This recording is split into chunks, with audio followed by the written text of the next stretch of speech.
कोलकाता में लॉ की पढ़ाई कर रही छात्रा के साथ गैंगरेप मामला तूल पकड़ चुका है। पुलिस ने इस मामले में 4 आरोपियों 31 वर्षीय मनोजित मिश्रा, 2 छात्र जैब अहमद और परमीत मुखोपाध्याय और कॉलेज के 55 वर्षीय सुरक्षा गार्ड पिनाकी बनर्जी को गिरफ्तार किया है। कोलकाता पुलिस ने इस मामले की जांच के लिए एसआईटी का गठन किया है। राष्ट्रीय महिला आयोग की सदस्य अर्चना मजूमदार जब घटना स्थल का दौरा करने पहुंची तो पुलिस ने उन्हें अंदर जाने की इजाजत नहीं दी। जब से हमारी ये घटना की बात सुनी, हमारे चेयरपर्सन खुद सुमोटो केस किए और हमें दायित्व दिया गया कि हम इसको इंस्पेक्शन करें और इसका रिपोर्ट सबमिट करें। लेकिन काल से हम पूरा लगे हुए दिन रात कि कल देखा हमारे चिट्ठी आने के बाद अचानक पुलिस में स्पीड लग गई और पुलिस ने उनका 164 करवाया, पुलिस ने उनका मेडिकल लीगल जो बाकी था वो करवाया, पुलिस ने उसको क्राइम सीन में लाके जो करना करवाया। उनका अभी कहना है कोई सीट बने हुए हैं और वो सीट के काम बाकी है थोड़ा बहुत, तो हम कुछ नहीं देख पाएंगे, कुछ दिखा नहीं सकते हैं। तो literally I had to write another letter कि हमें यहाँ दिखा दिया जाए। They have the DC called me and she said कि आप देख सकते हैं, लेकिन हमारे जब तक वो कंप्लीट नहीं होगा हम इसको वीडियो और फोटोग्राफ आपको नहीं देंगे। तो उस हिसाब से हमने फोटो भी नहीं उठाया, कुछ नहीं उठाया, जो लिखना हम रिपोर्ट में लिखेंगे। बता दें कि टीएमसी के सांसद कल्याण बनर्जी ने इस घटना को लेकर अजीबोगरीब बयान दिया था। उन्होंने कहा था कि अगर दोस्त ही रेप करने लग जाएं तो क्या ही किया जा सकता है। टीएमसी सांसद ने अपने बयान में कहा कि मैं लॉ कॉलेज में हुई घटना का पक्षधर नहीं हूं, लेकिन आरोपियों को गिरफ्तार किया जाना चाहिए। कुछ लोग इस तरह का अपराध करते हैं, लेकिन अगर कोई दोस्त अपने दोस्त का बलात्कार करे तो क्या किया जा सकता है? क्या स्कूलों में पुलिस होगी? छात्रों ने एक अन्य छात्र के साथ ऐसा किया, उसकी सुरक्षा कौन करेगा? ये साउथ कोलकाता लॉ कॉलेज, ये कॉलेज एक सरकारी कॉलेज है, क्या पुलिस हमेशा वहां रहेगी? কিন্তু একজন বন্ধু যদি বান্ধবীকে রেপ করে তাহলে সেখানে নিরাপত্তা কি করে দেবে বলুন তো আমাকে? কলেজের ভেতরে যদি করে সেখানে পুলিশ থাকবে কলেজে? শিক্ষা ক্ষেত্র তো আরে ভাই শিক্ষা প্রতিষ্ঠানে কি পুলিশ থাকবে আপনি বলুন না? নিরাপত্তা কাকে দেবে? নিরাপত্তা তো তার সহকর্মীরা দেবে।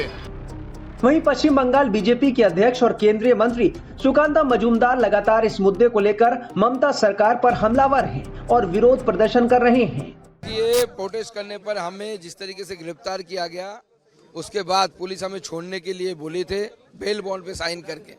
हमने इसका विरोध किया और पूरी रात लाल बाजार में हमने बिना साइन किए हमने रात वहाँ पे रहा और हमारे साथ 32 कार्यकर्ता भारतीय जनता पार्टी के, वो भी पूरी रात लाल बाजार में रहे। और जब सरकार सोती है, जब पुलिस सोती है, तब किसी ना किसी को जागना पड़ता है। तो जगने का काम भारतीय जनता पार्टी ने शुरू किया है। हमारा निवेदन है पश्चिम बंगाल के माँ बहनों से, पश्चिम बंगाल की आम नागरिक से, हम पूरी रात ऐसे ही जागने की जरूरत आ पड़ी है बंगाल को बचाने के लिए। मदन मित्रा कह रहे हैं एक मंथ की महिला को वहाँ पर नहीं। देखिए, एक मंथ में 4 बार गिरफ्तार करे, 10 बार गिरफ्तार करे, बंगाल के लिए अगर 1000 बार गिरफ्तार करने की जरूरत हो, होने की जरूरत हो तो 1000 बार गिरफ्तार होंगे। उनका जो लॉ एंड ऑर्डर है क्या बोलेंगे सर?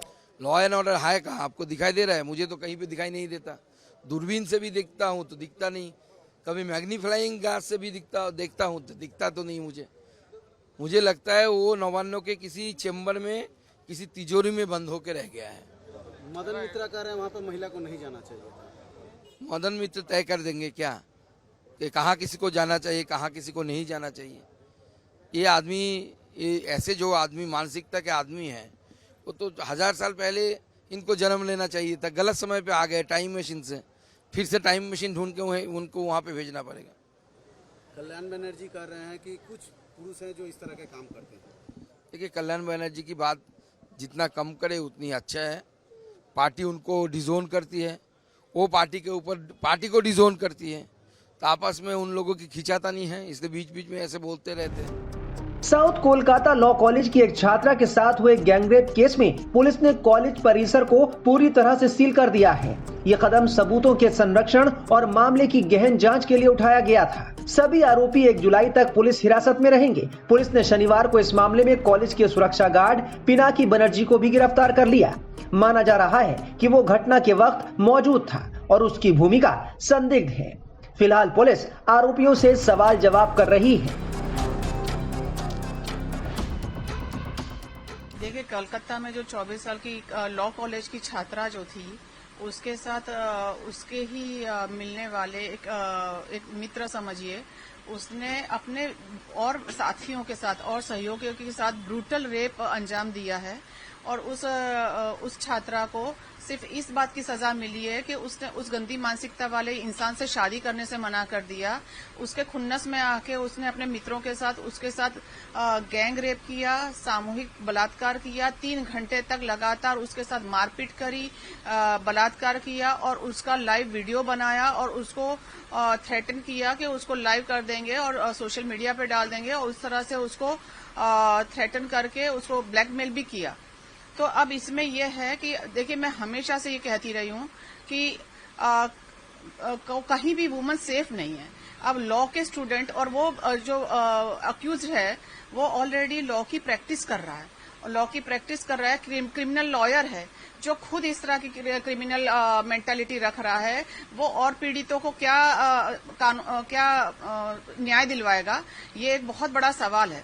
और इस तरह की गंदी मानसिकता वाले, और मुझे तो लगता है कि हर प्रोफेशन में, डॉक्टर हो या लॉयर हो या किसी भी प्रोफेशन में, डिग्री देने से पहले आप जब एक डिग्री देते हो, प्रोफेशनल डिग्री सारे इंस्टीट्यूट देते हैं, तो वो डिग्री देने से पहले उस इंसान या उस स्टूडेंट के चरित्र का भी एक सर्टिफिकेट लगना चाहिए, जो ऐसे लगता तो है लेकिन फॉर्मली लगता है, वो ऐसे ही साइन करके दे दिया जाता है।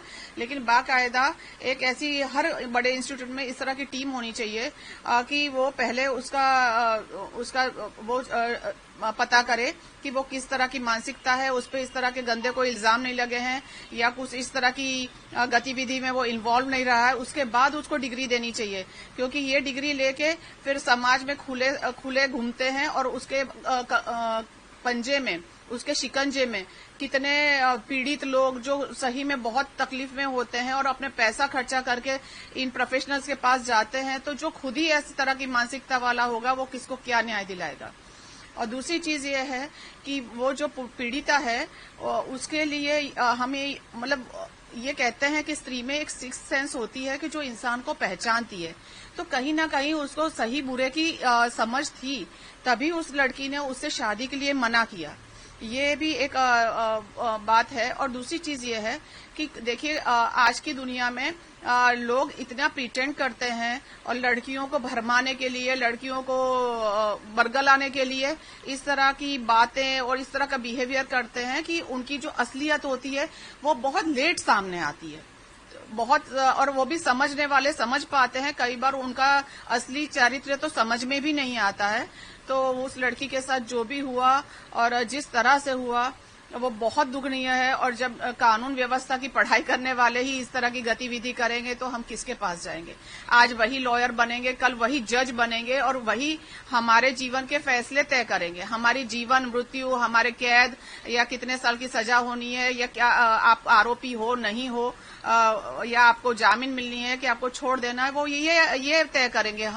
इनके हाथों में कितने लोगों का जीवन होगा, ये आप सोचिए। तो ऐसे जो अक्यूज होते हैं, स्पेशली मैं ये कहती हूँ कि जिनका समाज में एक स्थान होता है, चाहे वो नेता हो, चाहे डॉक्टर हो, चाहे प्रोफेशनल्स किसी तरह के हो, लॉयर हो, उनके ऊपर तो एक आम आदमी से ज्यादा कड़ी सजा होनी चाहिए। क्योंकि वो पढ़े लिखे हैं, वो सारी कानून, सारे कायदे जानते हैं कि हमारे देश में किस चीज की क्या सजा होती है। उसके बावजूद इस तरह के दुष्कर्म करते हैं तो उनको तो सिर्फ फांसी से छोटी कोई सजा होनी ही नहीं चाहिए।